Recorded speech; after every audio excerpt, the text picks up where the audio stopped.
Okay, plate tectonics. In 1912, Alfred Wegener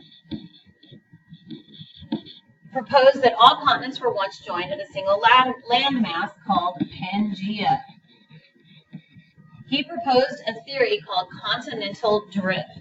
He said that the continents fit together like a puzzle, and that there were matching landforms and fossils on the continents of South America and Africa. The modern theory is called plate tectonics, and says that the crust is made up of moving plates. Sonar was able to detect underwater mountain changes and ridges where the sea floor was spreading. There are also bands on either side of the mid-ocean ridges that showed that magnetic poles changed every few thousand years. What feature will be formed at each of the following plate boundaries? Continental to continental convergent. There you're going to get your folded mountains. Oceanic to continental convergent. That's where the oceanic crust is going to sink down and go underneath the continental crust, and you will get volcanoes on the land. You will get trenches, and you will get a subduction zone.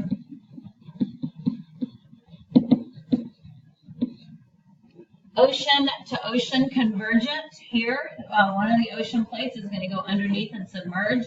This is where you're going to get the volcanic islands.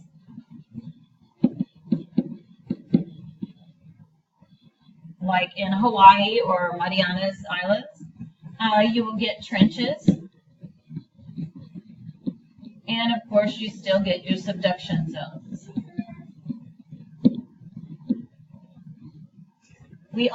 I'm going to go through some examples. So the example that we used for continent to continent was the Himalayas. The ocean to continent convergent, we talked about the Cascade Mountains in the northwestern part of the United States. And then we talked about, of course, Hawaii being an example of the ocean to ocean convergent. Now, continental to divergent, when on a continent, when two plates diverge, this is where you get your rift valleys. You also will get rift valleys and fault block mountains.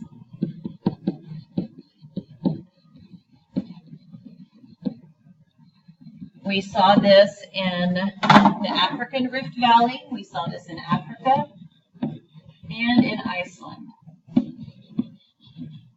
Ocean to ocean divergent. This is the Mid-Atlantic Ridge, where you're getting new seafloor and volcanoes, like in the Mid-Atlantic Ridge.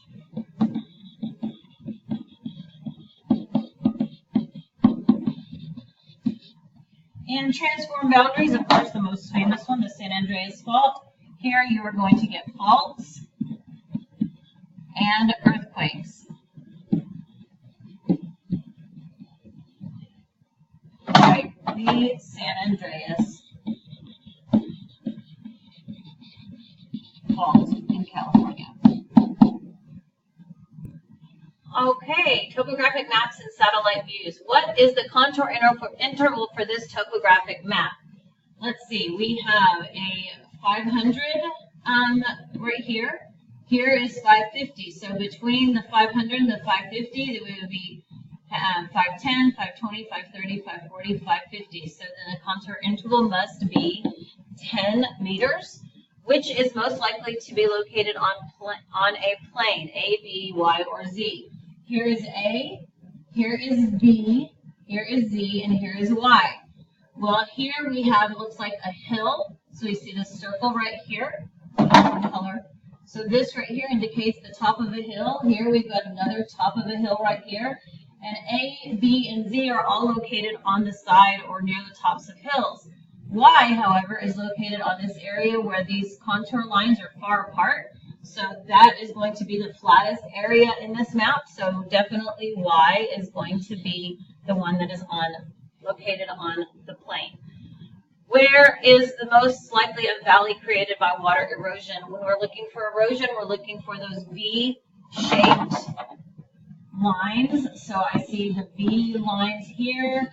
I see some more V lines this way. Remember, the V's always point uphill. So that means the rivers are both flowing this direction towards this lake right here. So between Y and B, again, here was Y, and B is over here, or between A and B. A was here and B was here. Well, Y is way down here, B is here. I'm seeing the V patterns this way, so the most likely is between A and B. Which direction are Colden Creek and Maple Street flowing? I already mentioned the V's always point uphill, which means the water must be flowing down towards the lake, which would be in the southern direction. What indicates a river on a topographic map? You look for those V-shaped contour lines. V-shaped contour lines. What do really close lines on a topographic map tell you? It tells you that it is a steep slope or even a cliff. And if the contour lines are spread apart, what would the land be? The land would be flat or gentle slope. Okay, these are two satellite images of a place on Earth. One was taken in January of 2003. The other one was taken December of 2004. What can you notice when you compare the two images? Well, the first thing that I noticed, right here, I'm seeing a lot of brown, and here I'm seeing a lot of green. So it looks like a lot of vegetation has died.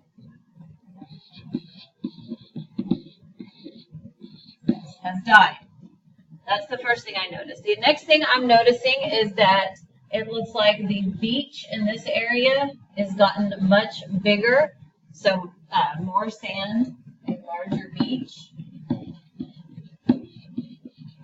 more sand area. I'm also noticing that it looks like there is more green. This looks to be more algae in the water, while this water over here looks more blue. So more green algae in the second picture. And that's really most of what I notice on there. Okay, so this is the benchmark review. Don't forget your benchmark is Tuesday the 19th, the Tuesday we get back from break. This review is due to be turned in on Monday the 18th. Please feel free to also look in other locations in our Google Classroom for reviews. Please don't forget to check your work. Make sure that you guys are well prepared for that benchmark, and good luck.